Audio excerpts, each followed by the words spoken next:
Hello friends, after having a discussion on the concept of savings, today we are going to discuss the concept of investments. What are investments, and we will discuss this concept with the help of an example so that we can have a better understanding that how investments differ from the concept of savings. Okay, so what is the meaning? The process of investing the saved money with the expectation of earning returns on the invested amount.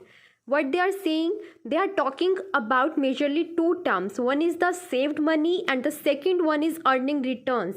यहाँ पर दो major चीज़ों की बातें हो रही हैं और वो कौन सी चीज़ें हैं? एक तो सेव्ड मनी और दूसरा अर्निंग रिटर्न्स. दैट मीन्स कि इन्वेस्टमेंट के टाइम पर जो पैसा इन्वेस्ट किया जाता है वो क्या होता है? वो पैसा होता है जो कि सेव्ड होता है, राइट?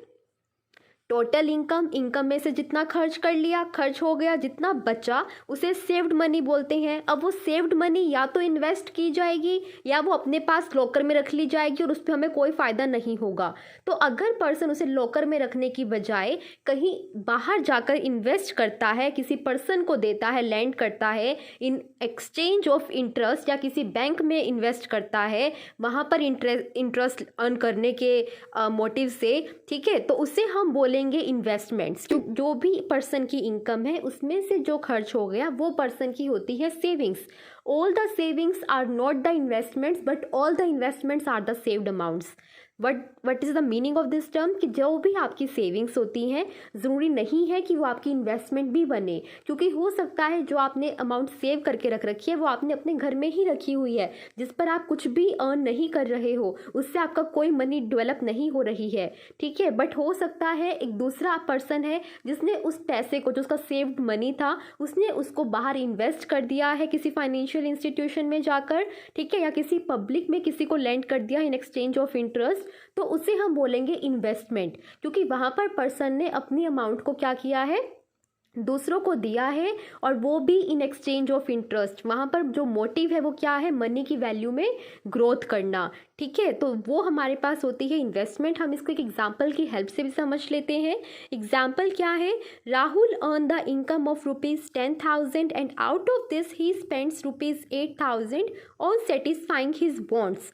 क्या कह रहे हैं? ये मैंने आपको एग्जाम्पल पहले भी दिया है कि 10,000 की टोटल इनकम है, उसमें से 8,000 रुपये का खर्चा कर लिया है राहुल ने ऑन सेटिस्फाइंग हिज वांट्स, अपनी ज़रूरतों को पूरा करने के लिए. Then the excess of income over the expenditure that is ₹2,000 की इनकम में से जितना खर्च हो गया उसके बाद जो बचा, जो कि 2,000 रुपये है, वो राहुल की सेविंग्स हैं, will be termed as Rahul savings. अब वो सेविंग्स क्या हो सकती है? या तो दो ऑप्शंस अब पर्सन के पास अवेलेबल है. राहुल के पास अब दो ऑप्शंस हैं.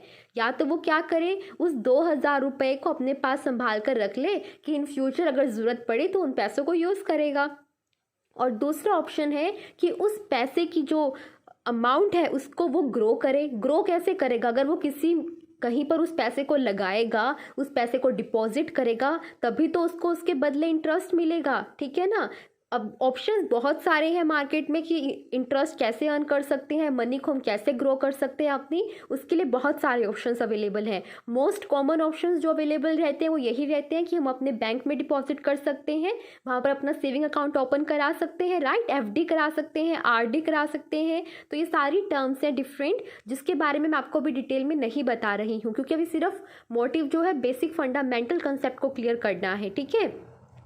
तो हमारा मतलब क्या था कि 2,000 रुपये जो सेव्ड अमाउंट है, या तो वो उसे अपने पास संभाल कर रखेगा या फिर वो उसे इन्वेस्ट करेगा. अगर वो उसे इन्वेस्ट करता है, बाहर जाकर किसी बैंक में लगा देता है और वहाँ पर उसे इंटरेस्ट मिलता है, तो वो क्या हो गया? उसकी इन्वेस्टमेंट हो गई, क्योंकि उसने वहाँ पर क्या किया है, उस अमाउंट को एलोकेट कर दिया है किसी भी अवेन्यू में जो कि उसे बदले में इंटरेस्ट ला कर दे रहा है, जो कि उसकी 2,000 के अमाउंट को ग्रो कर रहा है, ठीक है. तो अगर पैसा इन्वेस्ट किया जाता है, पैसा कहीं किसी भी ऑप्शन में एलोकेट किया जाता है with the motive of earning the returns, with the motive of increasing the amount of principal amount, तो उसे हम क्या बोलेंगे, इन्वेस्टमेंट बोलेंगे। ठीक है, तो ये था हमारे पास concept of investments and I hope so अब सेविंग्स के ऊपर मैंने आपको एक अलग से वीडियो बनाया है, इन्वेस्टमेंट के ऊपर भी बनाया है, तो अब दोनों का डिफरेंस क्लियर हो जाना चाहिए। सेव्ड अमाउंट हमारी इन्वेस्टमेंट हो ऐसा ज़रूरी नहीं है, बट ऑल द इन्वेस्टमेंट्स हमारी सेव्ड अमाउंट्स ही होती है। ठीक है, क्योंकि पहले अगर कुछ सेविंग किया होगा तभी तो इन्वेस्ट किया होगा ना, इसलिए सारी इन्वेस्टमेंट सेविंग्स तो होती हैं बट सारी सेविंग्स हमारी इन्वेस्टमेंट्स नहीं होती। तो ये था हमारे पास concept of investments. I hope so you have understood this concept. अगर अच्छा लगा है तो लाइक कर देना। Thank you very much for watching this video. Bye bye.